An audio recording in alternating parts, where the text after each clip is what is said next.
네, 여러분 환영하고 축복합니다. 오늘은 18일자 바로 앞에 선 모세라는 제목으로 하나님 말씀 같이 나누겠습니다. 바로 앞에 선 모세는 과연 어떤 모습일까요? 지난 시간에 사명을 받았잖아요. 하나님을 만나고 그랬는데 정작 사명을 받았는데 주저하게 됩니다. 네, 오늘 그 장면을 한번 살펴볼 거고요. 자, 오늘의 범위는 출애굽기 4장에서 6장까지가 되겠습니다. 기도하고 시작하겠습니다. 하나님 아버지 감사합니다. 지금 이 시간 저희가 말씀 앞에 앉았습니다. 주의 성령께서 저희를 다스리시고 주장하여 주시옵소서. 하나님을 만나고 그 하나님이 어떤 분이신지 이제 경험하게 되고 그 하나님으로부터 이제는 모세가 태어나서 해야 될 일, 가장 중요한 사명을 깨달았습니다. 그랬는데 하나님이 정작 불렀는데 주저하게 되는 그 모습을 보게 됩니다. 하나님, 우리가 하나님을 만나고 하나님이 우리에게 주신 그 사명을 발견하고 우리도 살아가야 될 텐데 우리의 모습은 과연 어떠한지 하나님 성령이 우리를 말씀을 통하여서 조명하여 주시옵시고 말씀을 통하여 우리에게 말하여 주시옵소서. 오늘도 주 성령님께 의탁하며 예수님의 이름으로 기도드렸습니다. 아멘. 네, 우리 리딩 가이드 보겠습니다. 사명을 받은 모세는 자신 없어 합니다. 모세는 지팡이가 뱀으로 변하는 이적을 경험하면서도 여전히 주저합니다. 사람들에게 엄청난 지도자로 회상되는 이미지를 생각하면 어울리지 않는 모습입니다. 하지만 모세뿐 아닙니다. 예레미야를 비롯한 많은 이들이 하나님의 부르심을 받을 때에 자신의 부족함을 절감하며 힘들어합니다. 그런데 하나님은 나의 약함과 부족함을 처절하게 깨달은 사람을 통하여서 하나님께서는 반드시 쓰십니다. 그 사람은 하나님을 의지할 수밖에 없고 그 사람의 인생 가운데 하나님이 드러날 수밖에 없습니다. 우리가 잘난 사람도 쓰시겠죠. 하지만 성경에 나오는 많은 사람들이 부족한 사람을 정말 절감하며 하나님 앞에 하나님 부족한 사람입니다. 그 철저하게 고백하는 사람을 하나님께서는 쓰십니다. 네, 모세는 하나님께서 그를 부르셨다는 것을 그의 장인 이드로에게 알립니다. 그리고 애굽으로 떠나는 길에 할례와 관련된 사건이 발생합니다. 네, 여러분들 하나님 만나고 사명을 하나님으로부터 받았어요. 모세가 자기가 한다 그런 것이 아니고 하나님께서 사명을 주셨어요. 그런데 그 아들 할례 문제 때문에 하나님께서 갑자기 죽이려고 하십니다. 웬 뜬금없는 일이냐 했을 때 우리가 본문으로 조금 더 가서 한번 보겠어요. 성경에서는 이게 자세하게 나와 있지는 않아요. 그런데 우리가 본문으로 들어가서 조금 더 살펴보기로 하고 다만 우리가 보시면 정보가 충분하지 않아서 저희 이해의 한계가 있지만 아브라함에게 명하셨던 할례 정신이 그 모세 안에 이제 각인된 것만은 분명합니다. 대대손손 하나님의 나라를 이뤄가야 한다는 연속성이 할례 안에 스며 있다는 것을 기억하며 읽읍시다. 제가 할례는 하나님의 언약의 자녀, 약속의 자녀라는 징표라고 말씀드렸어요. 그런데 모세의 아들이 그걸 행치 않았다는 거죠. 그것은 본문으로 들어가서 조금 더 볼 거고요. 계속 한번 보겠습니다. 대대손손 하나님의 나라를 이뤄가야 한다는 연속성이 할례 안에 스며져 있다는 것을 기억하며 우리가 이제 읽어야 된다는 거죠. 하나님은 이스라엘 백성을 자기 백성으로 삼고 그들의 하나님이 되실 것을 말씀하십니다. 네, 우리 가이드맵 보시면 이 요셉으로 인해서 그 야곱의 가족 70명이 오지 않았습니까? 그런데 이제 요셉을 이제 알지 못한다. 이 말은 요셉을 인정하기 싫은 거죠. 요셉이 이집트에 했던 어떤 좋은 일들과 이런 것들을 이제 인정하고 싶지 않은 거죠. 그 왕이 지나가고 나서 이제 그 히브리 민족을 무임금, 돈도 안 주고 이제 노동자로 이제 부려먹습니다. 어떤 일을 시키냐면 국고성을 짓게 만든 거예요. 무기를 이제 저장하고 곡식을 저장하는 이제 저장고 이런 역할을 할 수 있는 곳을 여기 여러분들 지도에 보시면 나옵니다. 비동과 라암셋의 국고성을 짓게 만듭니다. 그리고 모세 혼자 애굽 사람을 죽였잖아요. 그래서 시내산에 가서 하나님을 만났어요. 지난 시간에. 그리고 이제 사명을 받게 됩니다. 그래서 사명을 받고 이제 다시 애굽으로 돌아가서 바로 왕 앞에 이제 서는 내용이 이제 오늘 나오게 됩니다. 네, 이제 본문으로 들어가서 한번 살펴보겠습니다. 본문 4장에 보시면 소제목에 여호와께서 모세에게 능력을 주시다 이렇게 나오죠. 능력을 주시는데 모세가 1절에 어떻게 말을 하냐면 모세가 대답하여 이르되 그러나 나오는데 심상치 않죠. 문제는 뭐냐면 하나님이 나를 보내주셨는데 이스라엘 백성이 나를 믿지 않을 거예요. 바로도 인정하지 않을 거예요. 이제 이런 말을 하는 거죠. 자, 계속 볼게요.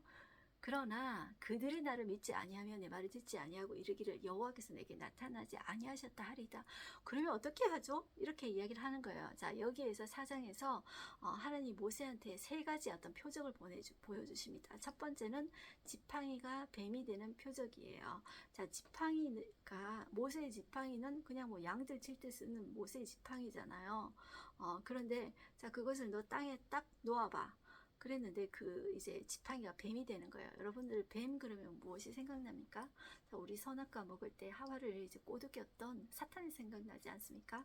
이 뱀이라는 것은 어떤 세상의 권력을 상징하여 네, 그래서 뱀은 세상의 권력, 권위를 상징하는구나 이렇게 해서 여러분들 생각하시면 됩니다. 네, 그 세상의 권력, 그 당시 세상의 권력 지금 이제 바로 앞에 가서 이거를 해야 되는데 이게 누구일까요? 이제 바로인 거죠. 세상의 권세를 상징하는 이 뱀이 된지라. 그런데 자, 모세가 뱀 앞에 이렇게 피하는데 하나님이 꼬리를 잡으라고 해요. 여러분들 뱀을 제압하려면 어떻게 해야 되죠? 뱀을 제압하려면 머리를 잡아야 되죠. 근데 꼬리를 잡았는데 그 뱀이 다시 지팡이가 되어버려요. 자, 이거는 하나님이 그 권력의 주관자라는 거죠. 그러니까 너 두려워하지 말라. 이거를 하나님이 그 바로 위에 있어. 그리고 이제 이야기를 해주시는 거죠. 이제 두 번째 표적이 어떤 거냐 하면 이제 내 손을 갖다가 품 안에 넣어봐. 그랬는데 이제 나병이 이제 생겨가지고 손이 막 하얗게 됩니다. 다시 이제 꺼내가지고 다시 넣어봐. 내 손을 품에 넣어봐. 그랬는데 다시 이제 정상으로 돌아오는 거죠. 자, 그래서 하나님이 야, 너 첫 번째 표적 안 믿으면 두 번째 걸 믿을 거야. 이렇게 하는 거예요. 자, 그리고 그 다음에 또 세 번째는 어떤 표적이냐면 나일강의 물을 가져다 와가지고 땅에 쏟아봐. 그러면 그게 피가 될 거야. 자, 이렇게 이제 세 가지 표적을 보여주라고 합니다. 그런데도 불구하고 10절로 가시면 모세가 어떤 반응을 하냐면 모세가 여호와께 아뢰되 오 주여 나는 본래 말을 잘하지 못하는 자니이다 이렇게 이야기해요. 본래 말을 왜 못합니까? 원래 본래는 말을 잘했습니다. 모세가. 자, 40세까지 모세는 앞으로 왕이 될 사람으로서 수업을 받은 사람이에요. 웅변술, 그리고 나라의 경제는 어떻게 세우는지, 정치는 어떻게 하는지, 그리고 이제 군사는 어떻게 이제 강하게 해야 되는지 이 왕으로서 모든 수업을 다 받는 거예요. 그리고 이런 것도 수업을 받습니다. 이제 그 최대 강국이지 않습니까? 그리고 그 바로는 살아있는 신이에요. 그렇기 때문에 강하게 보여야 되겠죠. 그리고 체력 훈련 이런 걸 받으면서 그 신하들이 얼마나 강하겠어요. 많은 신하들을 제압하기 위해서 어떻게 신하들에게 말을 해야 될지, 어떻게 권위 있게 이제 말을 해야 될지 이런 웅변술 같은 것도 배웁니다. 그런데 모세가 최고의 스승한테 배우지 않겠습니까? 그런데 말을 못했다는 것은 이제 본래 말을 못했다는 것은 이제 말이 안 되고 이제 하기 싫은 거죠. 자, 그런데 이제 40년이 지나면서 나이 이제 80이 되면서 그동안 말을 안 하고 살았겠죠. 그러니까 이제 말을 못한다. 이제 이렇게 변명 아닌 변명처럼 또 이렇게 말을 하는 것입니다. 자, 그러면서 그 다음 이어서 보겠습니다. 주께서 주의 종에게 명령하신 후에도 역시 그러하니 나는 입이 뻣뻣하고 혀가 둔한 자입니다. 이렇게 이야기를 하는 거죠. 자, 하나님 명령하셨는데요. 그런데도 나는 입이 뻣뻣해요, 둔해요. 이렇게 이야기를 하는 거예요. 자, 그런데 여호와께서 그에게 어떻게 이야기해요? 누가 사람의 혀를 지었냐? 누가 사람의 입을 지었냐? 이렇게 이야기하는 거예요.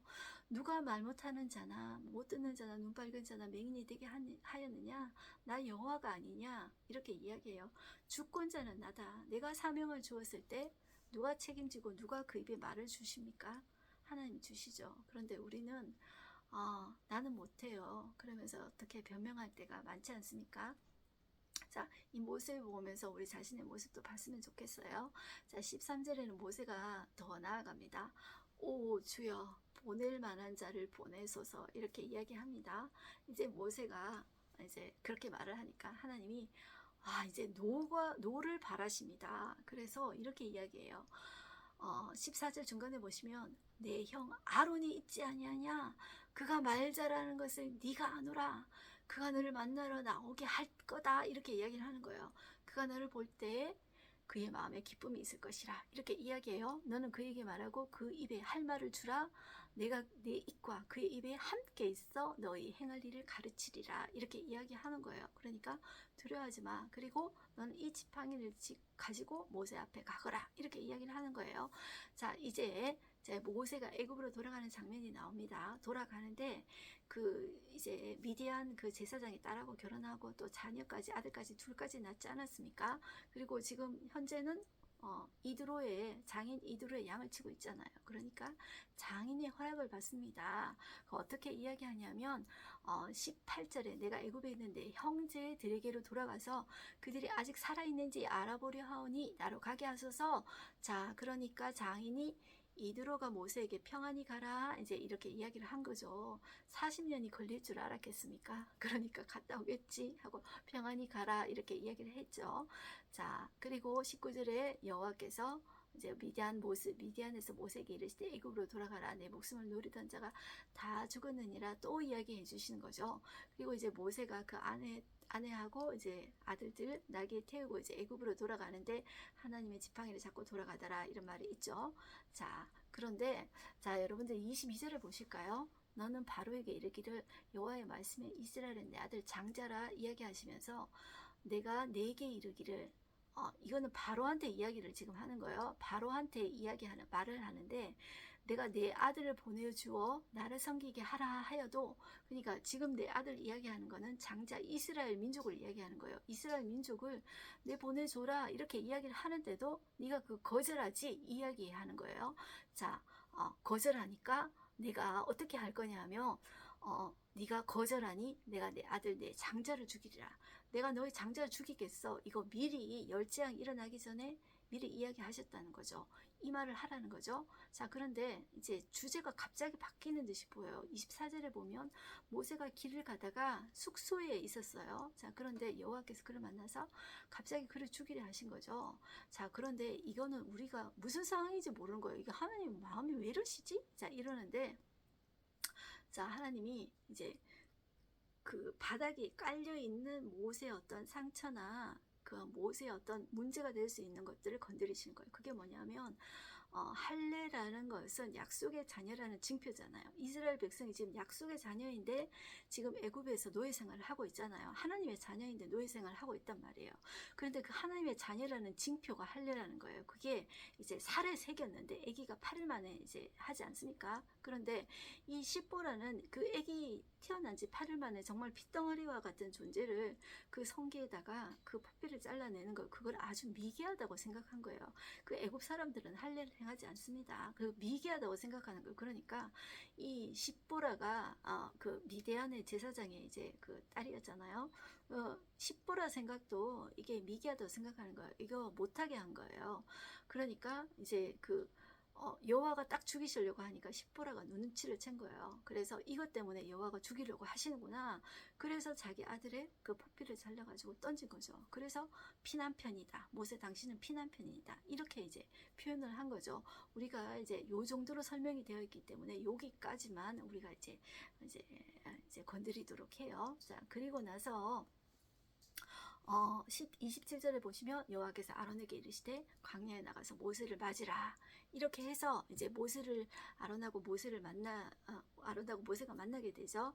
자, 그래서 모세가 아론에게 말하고 이제 아론하고 모세하고 같이 가서 이스라엘 장로들 앞에 갑니다. 그래서 하나님 앞에 하나님께서 이런 이제 표적들을 보여주시면서 우리에게 당신들을 이끌고 나오라고 하셨어. 이렇게 이야기를 하는 거죠. 자, 모든 이적을 보이고 하나님의 말씀을 이렇게 들을 때 백성의 반응을 보실까요? 31절입니다.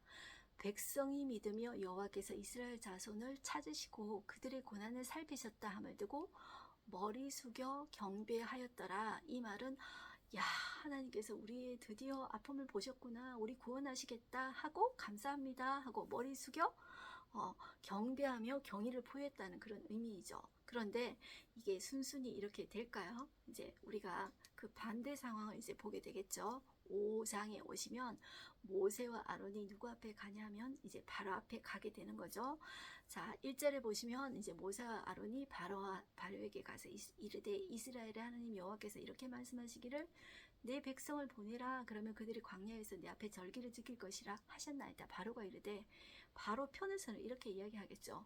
내 앞에 절기를 지키다고? 여호와가 도대체 누구야? 누구길래 이제 나한테 이런 소리를 하는 거야? 나는 신적인 존재야. 그런데 감히 너희가 누구인데 나한테 와서 이래라 저래라 이야기하는 거야. 그런데 이제 이 모세와 아론이 덧붙이는 거예요. 자, 우리가 광야로 살 길쯤 가서 우리 하나님 여호와께 제사를 드리자 하오니 가도록 허락하소서. 여호와께서 만약에 그렇지 않으면 전염병이나 칼로 우리를 치실까 두려워합니다. 두렵습니다. 이렇게 이야기를 해요.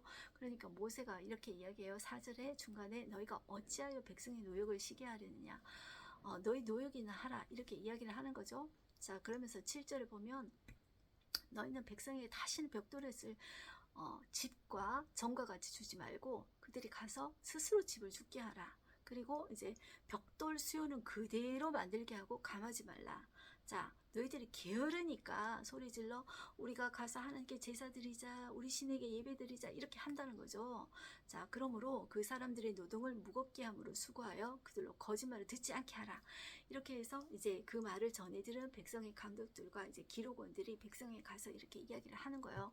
그러니까 집을 주지 않는다. 그러니까 너희가 직접 집을 찾아가지고 주워가지고 벽돌을 만들어야 돼. 이렇게 이야기를 하는 거예요. 자, 근데 이제 볏집이 없으니까 직접 가서 온 땅에 흩어져 있는 곡초 그루터기를 이제 거두어다가 집을 대신해서 이제 벽돌을 만들었다는 거죠. 자, 이제 그 이야기가 나옵니다. 그러니까 이제 이 이스라엘 자손의 기록들과 감독원들이 얼마나 이제 화가 나겠어요. 자, 그러니까 도대체 우리에게 왜 이러십니까? 이러니까 17절에 바로가 너희가 게으르다 게으르다. 너희가 이 게으르니까 여호와한테 가서 너희 신에게 가가지고 뭐 제사드린다 이런 이딴 이야기 하지. 그런데 나 절대로 용납 못해. 자, 너희들 집 안 줄 테니까 벽돌 수량 그대로 바쳐. 자, 그런데 그 이야기를 하고 딱 이제 그 말을 듣고 딱 나가는데, 자, 모세와 아론이 밖에 딱 서 있는 거예요. 자, 그 모습을 보고, 자, 모습을 딱 데자뷰 딱 만났습니다. 어떨까요? 자, 모세와 아론에게 경배했었다 그랬잖아요. 지난 장에. 자, 그런데 지금 이제 노려보는 거죠. 그러면서 21절에 어떻게 이야기하냐면, 그들을 보고, 그들에게 이르되, 너희가 우리를 바로의 눈과 그의 신하의 눈에 미운 것이 되게 하고, 그들의 손에 칼을 주어 우리를 죽이게 하는도다. 여호와는 너희를 살피시고 판단하시기를 원하노라.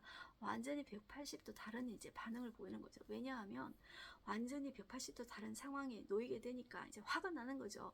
자, 그러니까 모세도 여호와께 말할 수밖에 없죠. 그러니까 22절에 주여 어찌하여 이 백성이 학대를 당하게 하셨나이까? 어찌하여 나를 보내셨나이까? 이렇게 이야기를 하죠. 내가 바로에게 들어가서 말한 후부터 그가 그 백성을 더 학대하며 주께서도 주의 백성을 구원하지 아니하시나이다.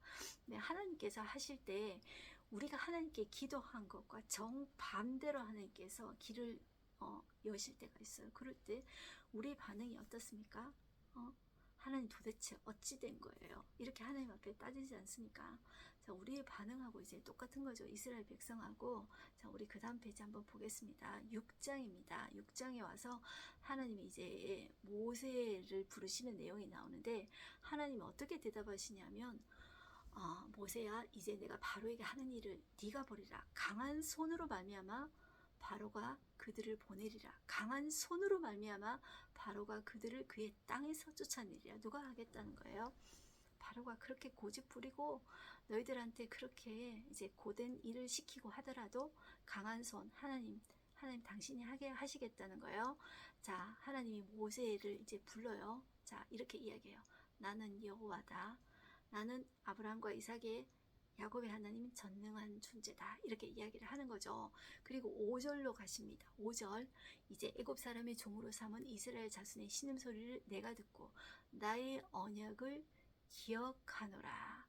자, 기억한다는 말은 하나님 잊어버리셨다는 말일까요? 이제 그 말이 아니라 여기에서 기억하다는 단어를 야다라는 말을 히브리어로 쓰는데, 자, 이 말은 어떤 뜻이냐면 지식적으로 안다. 너희들의 아픔을 내가 듣고 너희들을 지식적으로 내가 그 고난을 안다. 이 말이 아니라 야다라는 말을 쓸 때는 성경에서 결혼 생활에서 살아보고 안다는 뜻이에요. 그러니까 머리로 안다는 뜻이 아니라 내가 너희들의 그 아픔을 내가 다 알고 있다. 이제 그 이야기를 하시는 거예요. 그러면서 내가 나의 언약을 아브라함과 했던 나의 언약 그 약속을 내가 기억해.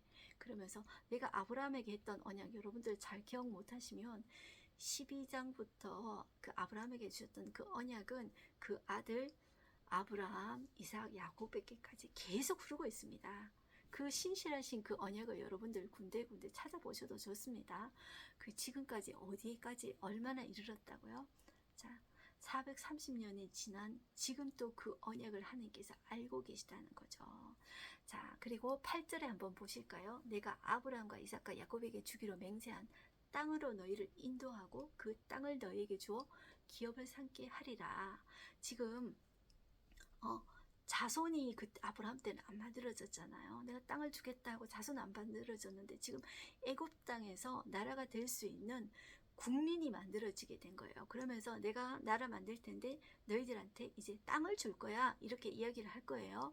자, 그런데 이제 반대 상황으로 계속 돌입하게 됩니다. 이제 하나님께서 일부러 반대 상황을 직면하게 하시는 거죠. 자, 9절에 보시면 모세가 이와 같이 이스라엘 자손에게 전하나 그들의 마음의 상함과 가혹한 노역으로 말미암아 모세의 말을 듣지 아니하였더라. 우리도 또한 반대의 상황에 놓일 때 여러분들 그렇게 반응하지 않습니까?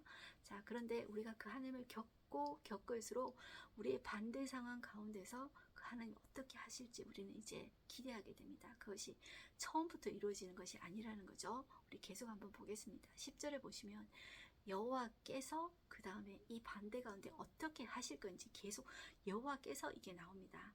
자, 어떻게 하나님께서 하시겠다는 거죠. 여호와께서 하시겠다는 거죠. 모세에게 어떻게 이야기하라고 하시냐면 11절에 야, 너 들어가서 애굽 왕 바로에게 이렇게 말해. 이스라엘 자손을 그 땅에서 내보내게 하라. 이렇게 주눅 들지 말고 이렇게 말하라는 거죠. 모세가 여호와 앞에 아뢰어 이르되 이스라엘 자손도 내 말을 듣지 아니하였거든 바로가 어찌 들으리까. 나는 입이 둔한 자입니다. 여러분들 당연하지 않습니까? 이게 되게 인간적인 반응이에요. 자, 우리 또한 이렇게 말하지 않습니까? 그런데 이게 믿음 없는 말이기도 하죠. 그런데 하나님을 경험하면서 믿음이 생길 때는 이제 하나님 나 부족해도 하나님 말씀대로 순종할래요. 자, 이런 사람으로 이제 바뀌겠죠. 모세는 이제 처음에는 이제 이런 반응을 했다는 거예요. 모세에게도 하나님이 어떤 분이신지 드러내고 이스라엘 백성에도 어떤 분이신지 드러내고 그리고 그 당시에 강대국 애굽에도 애굽 왕에게 하나님이 어떤 존재인지 하나님 드러내시는 거예요. 자, 13절에 여호와께서 또 나오죠. 자, 여호와께서 주관자 되신다는 거예요. 그가 역사의 주관자 바로의 마음도 하나님께서 완악한 자로 완악하게 버려두시는 거예요. 모세와 아론에게 말씀하사 그들로 이스라엘 자손과 애굽 왕 바로에게 명령을 전하고 이스라엘 자손에게 애굽 땅에서 인도하여 내게 하시리라. 누구의 의지? 여호와께서 하시겠다는 거죠. 바로 고집 아무리 세도 여호와께서 하시겠다는 거죠. 자, 중간에 모세와 아론의 조상에 대해서 족보에 대해서 이렇게 좀 나옵니다. 그 다음에 나오는 소제목이 여호와께서 모세와 아론에게 명령하시다 내용이 나옵니다. 28절에 보시면 여호와께서 애굽 땅에서 모세에게 말씀하시던 날에 여호와께서 모세에게 말씀하여 이르시되 나는 여호와라. 내가 네게 이르는 바를 너는 애굽 왕 바로에게 다 말하라. 모세가 여호와 앞에서 아뢰되 나는 입이 둔한 자이오니 바로가 어찌 나의 말을 들으리까. 또 이야기하죠. 이제 하나님 또 작고 거듭해서 말씀하시지만 모세도 만만치 않습니다. 작고 하는 말이 나는 입이 둔한 자입니다. 그리고 우리 백성도 내 말을 안 듣는데 바로가 어떻게 내 말을 듣습니까? 계속 반복하죠. 그럼에도 불구하고 하나님은 역사의 주권자는 하나님이다. 이거를 모세에게 가르쳐 주십니다. 네, 하나님도 반복하십니다. 네, 오늘 하루 한 절 말씀 한번 보겠습니다. 여호와께서 이르시되 그것을 땅에 던지라 하시매 곧 땅에 던지니 그것이 뱀이 된지라. 모세가 뱀 앞에서 피하매. 오늘의 인사이트를 한번 보실게요. 모세는 사명 앞에서 주저합니다. 네, 이 모습이 우리의 모습이죠. 자, 믿음 없을 때 모습입니다. 하나님은 그런 모세에게 표적을 보게 하십니다. 첫 번째 표적은 지팡이가 뱀이 되는 것이었습니다. 하나님은 왜 이런 표적을 보이셨을까요? 뱀은 바로 권력의 상징이에요. 세상 권력의 상징입니다.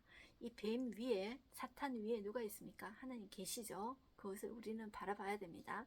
왕관에도 뱀 문양이 있었습니다. 여러분들 이 이집트에만 그런 것이 아니라 여러분들 다른 나라에도 보면 왕들의 어떤 왕관에 뱀 문양이 많습니다. 그리고 왕비의 어떤 뭐 이제 왕관이나 이런 데도 여러분들 뱀 문양이 엄청 많습니다. 그 뱀 위의 존재가 뭘까요? 용이 있잖아요. 그죠? 우리나라도 그 왕의 옷에 용이 얼마나 많습니까? 또 아시아 사람들도 용이 엄청 많죠?